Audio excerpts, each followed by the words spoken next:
Hello friend, સ્વાગત છે તમારું મમ્માજ રસોઈમાં. આજે હું તમારી સાથે શેર કરીશ કાઠિયાવાડી ભરેલા મરચાંની રેસીપી. એકદમ નવી જ રીતથી અને રેસ્ટોરન્ટમાં મળે તેવા જ મરચાં આપણા બનીને તૈયાર થશે. તો ચાલો શરૂઆત કરીએ. આપણે આ 200 ગ્રામ જેટલા મરચાં લીધા છે. એકદમ ધોઈને કોરા કરી લીધા છે અને એકદમ મોળા મળે છે ને માર્કેટમાં, એ મોળા મરચાં લીધા છે. ત્યાર પછી અમે તીખા ગાંઠિયા લીધા છે, ચણાનો લોટ, તલ, જીરું અને ધાણા,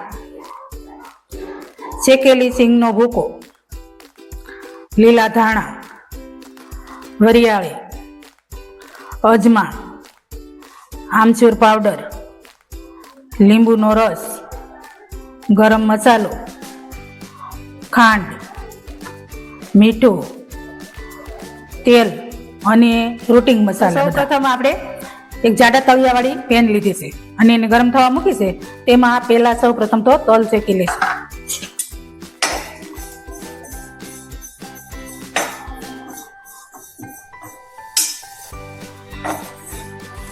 તો આપણા તલ શેકાઈ ગયા છે.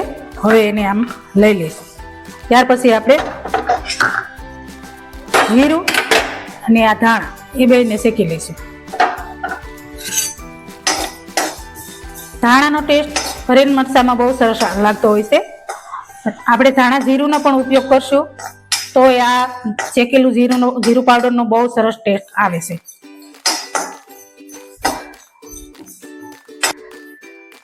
હવે આપણા ધાણા અને જીરું શેકાઈ ગયા છે, એને પણ આમાં લઈ લઈશું.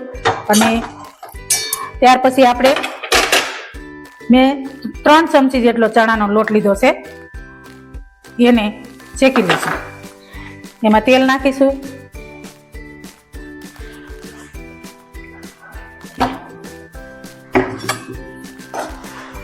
ત્યાર પછી એમાંથી સુગંધ આવે ત્યાં સુધી આપણે શેકવાનું છે.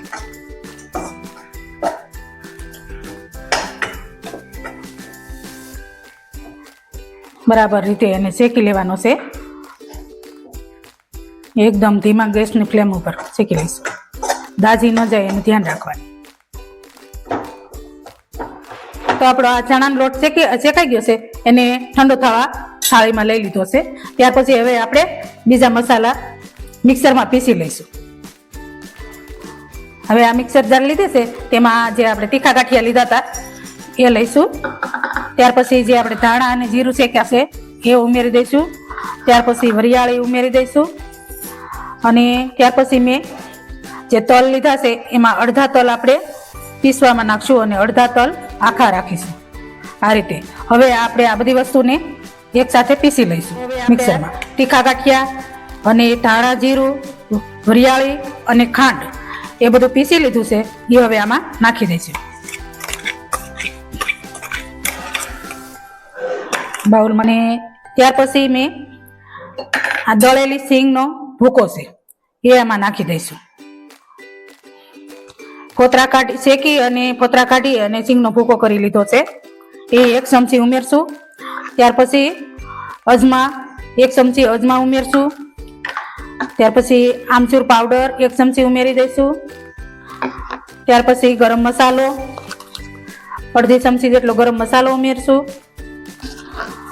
અને ત્યાર પછી આપણે આ જે પાટ્યા વિનાના તલ રાખ્યા છે એ ઉમેરી દઈશું. ત્યાર પછી જરૂર મુજબ આપણે મીઠું નાખીશું.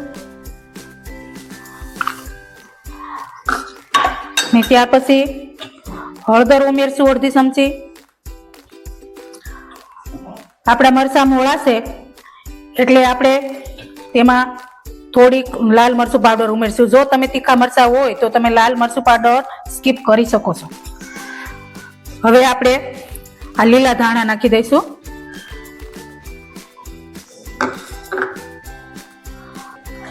એક ચમચી જેટલું ધાણા જીરું પાવડર નાખશું અને 5 ચમચી જેટલી આપણે હિંગ નાખશું. હવે આપણે એમાં તેલ નાખી અને આપણો મસાલો મિક્સ કરી દઈશું.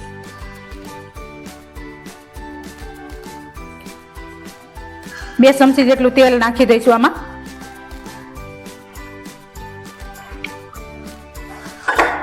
અને આ 1 ચમચી જેટલો લીંબુનો રસ છે એ ઉમેરી દઈશું.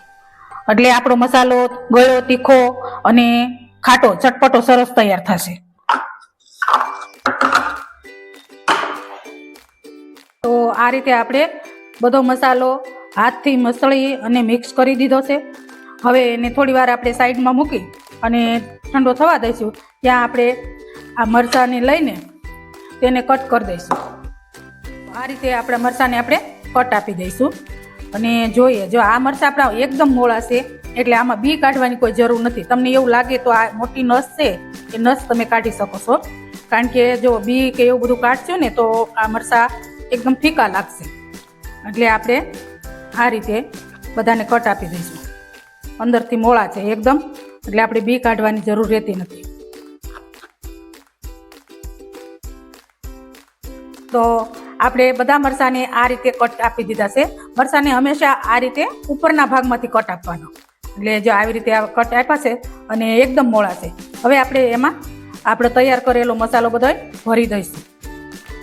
મસાલાને દબાવી અને પ્રેસ આપીને ભરવાનો છે. આ રીતે બરાબર રીતે દબાવી અને બધા મરચાં ભરી લેવાના છે.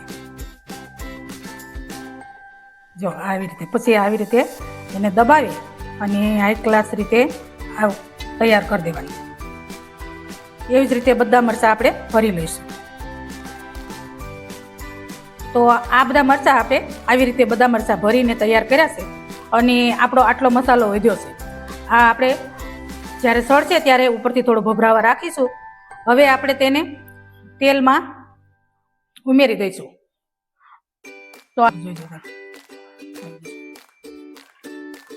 હવે આપણું તેલ ગરમ થઈ ગયું છે. હવે તેમાં હું 1 ચમચી જેટલી રાઈ નાખીશ. ભરેલા મરચાંમાં રાઈ એકદમ સરસ લાગતી હોય છે.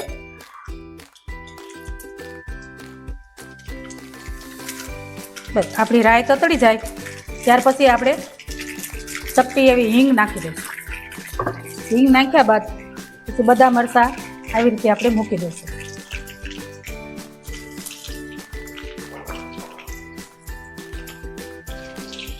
ધીમે ધીમે આ રીતે આપણે મરચાંને મેલી દઈશું.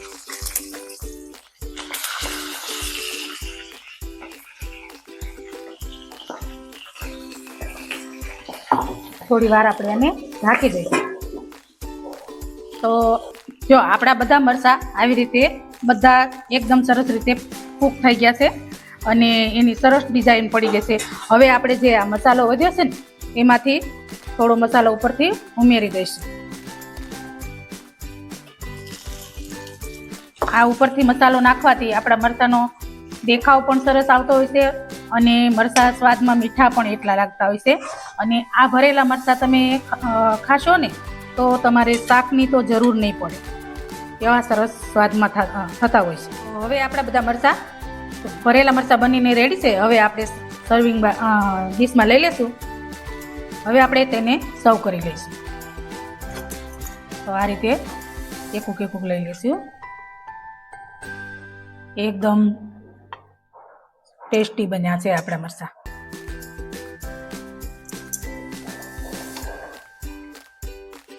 તો તૈયાર છે આપણા એકદમ ટેસ્ટી એવા ભરેલા મરચાં.